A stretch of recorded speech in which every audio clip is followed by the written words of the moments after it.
Hi everyone, welcome back to our YouTube channel Lift Up Classes.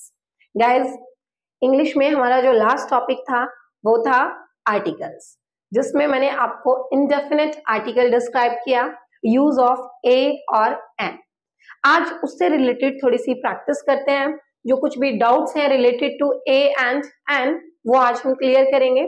तो देखिए, first example है हमारा I am dash intelligent. यहाँ ये जो इंटेलिजेंट है ये एक एडजेक्टिव है और आपको बताया मैंने कि एडजेक्टिव से पहले अगर एडजेक्टिव के बाद अगर कोई नाउन गिवन ना हो तो उससे पहले आपको कोई भी आर्टिकल यूज नहीं करना। तो आप ऐसे तो बोलेंगे नहीं कि मैं एक इंटेलिजेंट हूं, तो इट्स रॉन्ग। तो यहाँ पर कोई भी आर्टिकल आपका नहीं आने वाला है।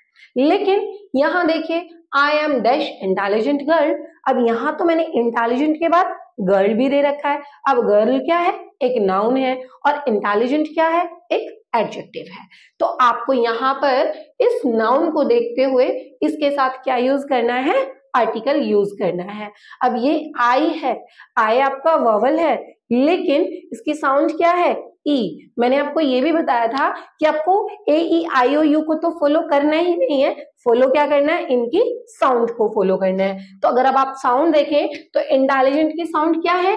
ई साउंड है। तो ई साउंड होगी तो आपको एन लगाना ही लगाना है, क्योंकि हमें जितने भी हमारे अ से अह तक स्वर हैं हिंदी के उनके साथ तो एन का यूज करना ही करना है। कंडीशन बस क्या होनी चाहिए? सिंगुलर काउंटेबल नाउन होनी चाहिए। ठीक है। अब यहां देखिए, this is dash interesting story. अब यहां पर इंटरेस्टिंग है तो यहां भी ई साउंड दे रहा है तो आपका एन आ जाएगा। अब नेक्स्ट एग्जांपल देखते हैं, you are dash university professor. अब देखिए यहां पर क्या है? यू। अब ये यू है क्या? वॉवल है, लेकिन क्या इसके साथ हमें ए लगाना है या एन लगाना है? क्या लगाएंगे? देखिए, जब यू है तो ये क्या बोल रहा है? यूनिवर्सिटी। तो साउंड क्या आई? य की। और य क्या है? एक व्यंजन है। और अगर व्यंजन साउंड होगी तो हमेशा हमें क्या यूज करना होता है? ए को यूज करना है। तो यहां पर हमें you are a university professor. ठीक है। Next, it is dash old house. Old, O. O आपका वोवल भी है और साउंड देखिए क्या है? ओ। तो आपकी स्वर की साउंड भी है, तो it is an old house. It is my dash umbrella. ये जो माई है ये क्या है? ये प्रोनाउन है। और कौन सा प्रोनाउन होता है माई? पर्सनल का जो पॉजेसिव पार्ट होता है, पर्सनल प्रोनाउंस में ये माई हमारा पॉजेसिव प्रोनाउन होता है। तो जब हमें पॉजेसिव प्रोनाउन मिल गया तो अब हम ऐसे तो बोलेंगे नहीं यह है मेरा एक अम्ब्रेला है। नो, यहाँ क्या है? This it is my dash umbrella. तो यहाँ पर कोई भी आर्टिकल नहीं आएगा, क्योंकि पॉजेसिव प्रोनाउन के बाद आप कोई आर्टिकल का यूज नहीं करेंगे। ठीक है। लेकिन नेक्स्ट एग्जांपल देखिए, it is an umbrella. It is dash अगर हम देते हैं तो यहाँ हमें क्या फिल करना है? An umbrella. It is an umbrella, क्योंकि अम्ब्रेला की साउंड क्या है? अ। अम्ब्रेला, यू भी है आपके पास और साउंड भी गिवन है, तो आपने क्या लगा दिया? It is an umbrella. Next, he is dash IS officer. अब यहाँ आई वॉवल है और साउंड भी क्या है? आ साउंड है आई, तो यहाँ भी he is an IS officer. It is dash unique site. अब ये यूनिक क्या है आपका? यू। या सेम साउंड यू यहाँ पर भी आ गया इसके लिए, तो it is a unique site. Okay. Now dash gold is yellow. अब गोल्ड क्या है? गोल्ड तो हमारा कौन सी नाउन होती है? मटेरियल नाउन होती है। और आपको बताया कि मटेरियल नाउन के साथ आपको आर्टिकल यूज नहीं करना। तो मैंने कहा सोना पीला होता है। अब सोना पीला होता है तो इस गोल्ड के साथ तो कोई भी आर्टिकल नहीं आएगा। आप ये थोड़ी कहेंगे गोल्ड इज येलो कि एक सोना पीला होता है। नो। इसके बाद आई am learning dash English. I am learning dash English. अब इंग्लिश क्या है? एक लैंग्वेज है, तो लैंग्वेज से पहले नो आर्टिकल। यहां भी आप ऐसे नहीं कहेंगे कि मैं एक इंग्लिश सीख रही हूँ, no, I am learning English. तो इंग्लिश या कोई भी लैंग्वेज गिवन है उसके साथ आपको आर्टिकल का यूज नहीं करना है। I have dash HMT watch। अब ये H तो कॉन्सोनेंट है, बट जब आप इस H को लिख रहे हैं हिंदी में तो जरा इसकी साउंड बताइए। फर्स्ट साउंड क्या है? A।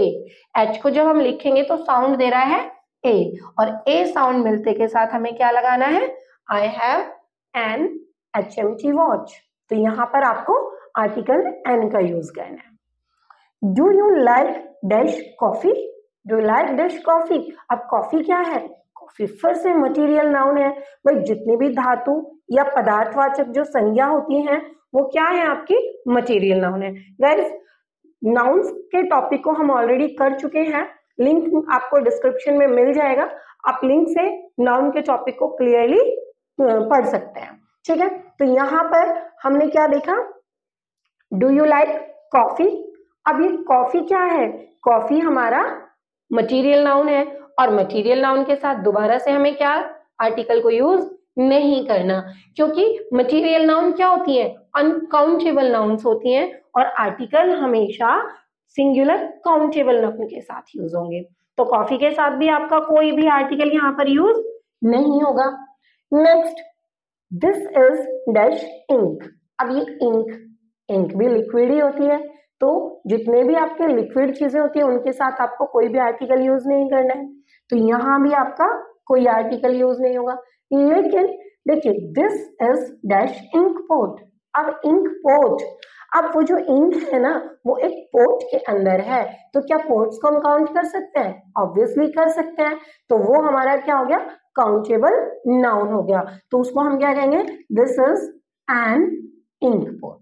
तो गाइस, इस तरीके से हमें क्या करना है, ये देखना है मटेरियल नाउन्स के अंदर। देखिए, मैंने कहा कि गोल्ड इज येलो, तो मैंने आपको बताया कि गोल्ड से पहले तो आप ए और एन को यूज नहीं करेंगे, ठीक है। लेकिन अगर मैंने कहा I have dash gold ring, कि मेरे पास गोल्ड रिंग है, तो अब रिंग को तो मैं काउंट कर सकती हूँ ना। तब आप क्या करेंगे? आई हैव अ गोल्ड रिंग। उस रिंग, गोल्ड रिंग से पहले आप आर्टिकल यूज कर सकते हैं, क्योंकि उस रिंग को हम काउंट कर लेंगे। तो I have a gold ring आप बोल सकते हो। सेम यहां भी आपने कहा this is an ink pot. Ink को ही तो काउंट नहीं करेंगे, बट इंक पोट को तो काउंट कर सकते हैं। ऐसे आपने बोला मिल्क इज व्हाइट, तो यहां आपने कोई आर्टिकल यूज नहीं किया। बट अगर आप कहते हैं कि this is dash milk packet, तो आप यहाँ पर आ मिल्क पैकेट यूज कर सकते हैं, क्योंकि पैकेट के अंदर जिसके अंदर वो मिल्क है दैट इज काउंटेबल, तो वहां उसको आप काउंट करेंगे तो आप आर्टिकल को भी यूज कर सकते हैं। तो गाइस, ये थी हमारी आज की एक छोटी सी प्रैक्टिस रिलेटेड टू ए और N. Related to this practice or this topic, if you have any query, please give in the comment box, and for the further videos, like, share and subscribe our channel. Thanks for watching this video.